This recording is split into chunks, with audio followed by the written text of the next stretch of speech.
Hello, welcome back again to our channel, Galagos PH. And today, we are going to Davao City. Feel that island heat, come on. Steps on the path where the palm trees sway, chasing the light of a brand new day.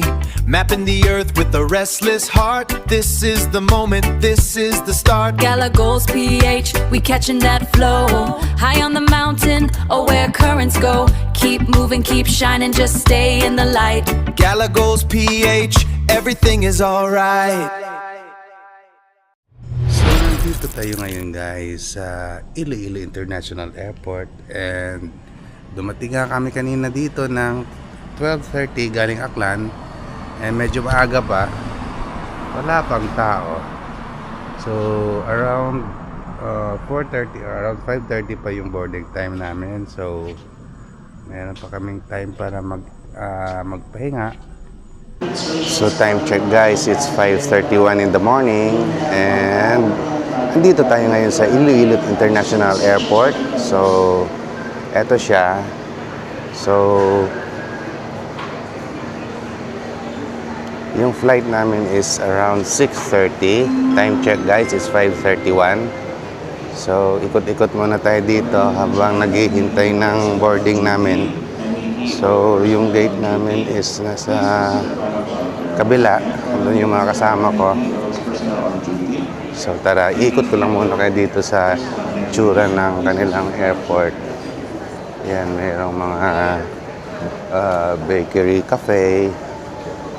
And yung airport naman is nasa, I mean yung mga planes na naghihintay lang dun sa kabila. Okay. Naka-announce sa seat 5 pa? Marami nang naghihintay ng mga pasahero bound for different cities in the Philippines and for abroad as well. Okay guys, here we are boarding in our plane, Cebu Pacific. Time check, it's 6:03 in the morning.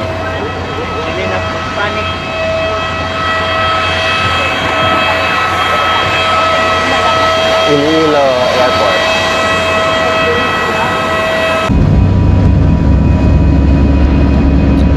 Okay guys, and our plane finally took off and it's 6:30 in the morning. So in about an hour, dadating na kami ng Davao City. So ayan na yung part ng Santa Barbara, Iloilo eh. Puro mga palayan. Greeneries.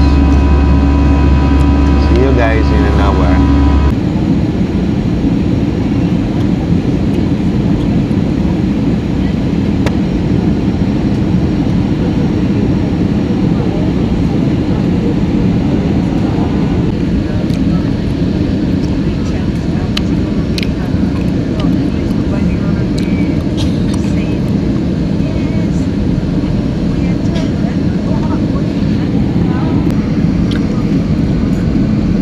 Okay guys, touchdown Davao City. Time check, it's already 7:28 in the morning. And eto na nga, kalalapag lang namin ng airport. So see you in a while, Davao.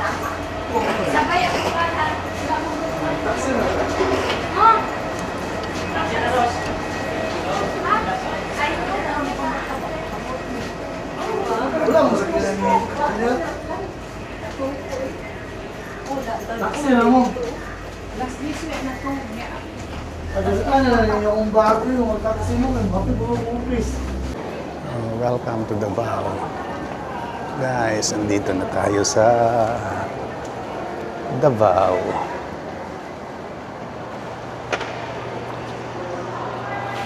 A few minutes later. So time check guys, it's 4:31 in the afternoon at andito tayo ngayon sa SM Lanang ng Davao. So nag-ikot-ikot muna kami dito para bumili ng mga isasahog namin sa lulutuin mamayang gabi. So tara guys, samahan nyo akong umikot dito sa loob ng mall. So ito yung SM Lanang from the ground floor. sumakay rito. So, ngayon, it's 4:41 in the afternoon at guess what guys, hindi pa ako nanananghalian kasi marami kaming pinuntahan kanina. So, sa ngayon, hanap muna tayo ng pwede nating kainin kahit ano dito sa kahit konting snacks man lang before tayong umuwi. So, wala pa akong makita eh. Hanap ko sana yung kahit kape man lang tsaka yung turon ng SM eh. Hindi ko alam kung saan yung grocery nila dito. Wait lang. So time check guys, it's 5:03 at ito na yung magiging last mo ngayong araw. So, kumuha ko lang isang donut ng Krispy Kreme tsaka kape. And 99 pesos saka isang classic na turon ng SM. Yan o. Bawasan ko na. Tum na eh. So, ito yung classic na turon.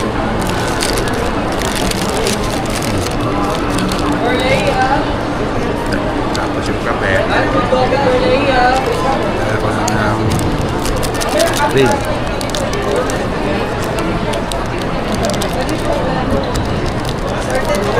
Tsaka meron kasama brown sugar. Krispy Kreme.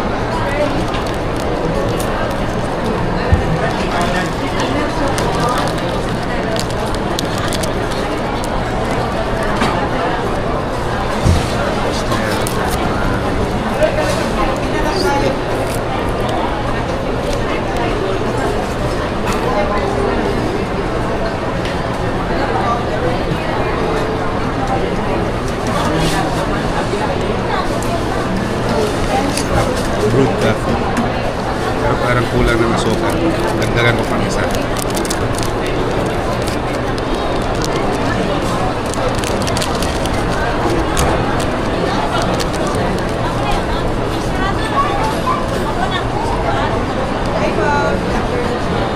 Init.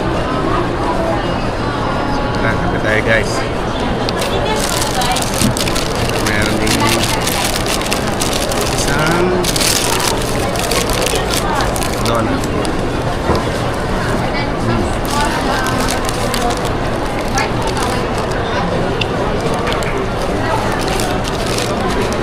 Late lunch na lang. Lunch parang ano na to eh. Dinner na. Pero lagyan muna natin kung ang konting pagkain yung diyan natin. Kasi namaya raw, dun sa tinutuluyan namin is meron daw native na manok. Nalulutuin namin mamayang gabi. At saka may kinuha na kaming tuna. Gagawin yatang kilawin yun. Tsaka ewan ko kung anong pwedeng gawing luto dun sa mayroong kasamang pangayata yun eh. So, tingnan natin kung anong gagawa natin sa mga pinamiling noon nila kanina. So, yung mga kasama ko, andun pa sila sa loob ng grocery. Naisipan ko magkape muna rito. Saka yung iba ko naman kasama is namili rin sa loob ng shopping mall. So, desisyonan ko na dito na lang muna ako sa labas. Kasi wala naman akong bibilin dong sa loob. So, share ko na lang muna yung anong makikita mo dito sa kanilang ground.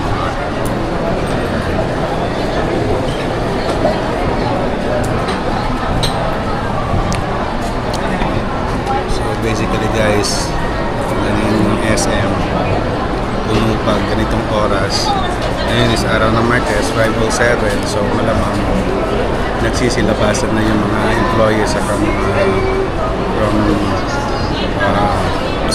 students from different universities. So sige guys, kain muna tayo. So andito tayo ngayon guys sa may parking area ng SM. Hinihintay ko pang lumabas yung mga kasama ko eh.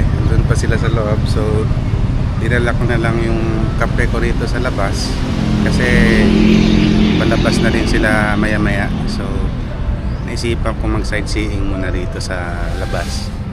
So eto talagang trademark ng Davao eh. Tingnan mo, malinis.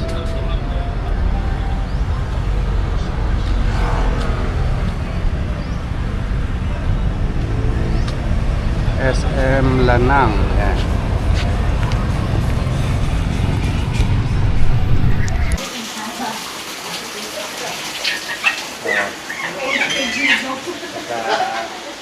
Ito, nagbili lang tuna. Mga fruits mo. Pila ka lang fruits. Yan. At saka ako yung tagahugas. Ang tagahugan. Oh guys, nandito na. Luto na yung ulam namin.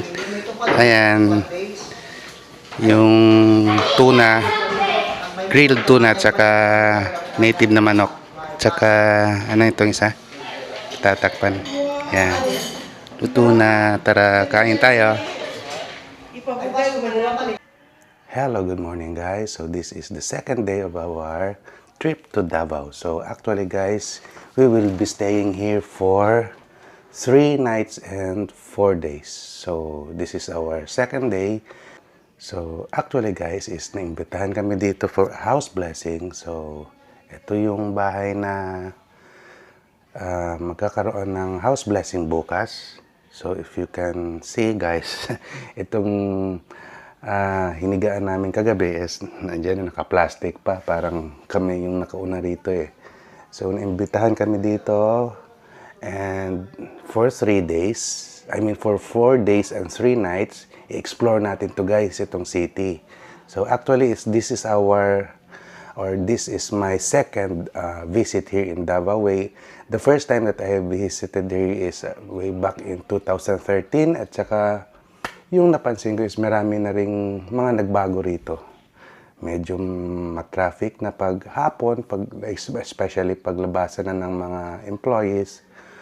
Anyway, yung Davao guys is ganun pa rin, malinis. Ito talaga yung napapansin ko rito every time na umikot kami sa city. So, again, second day pa lang namin to and we will be having more exploration to do for the rest of this trip. So, stay tuned guys and we will show you the rest of Davao in our next vlog. Masarap po eh. Bana, yellow na. Golden. Parang araw-araw yung kain.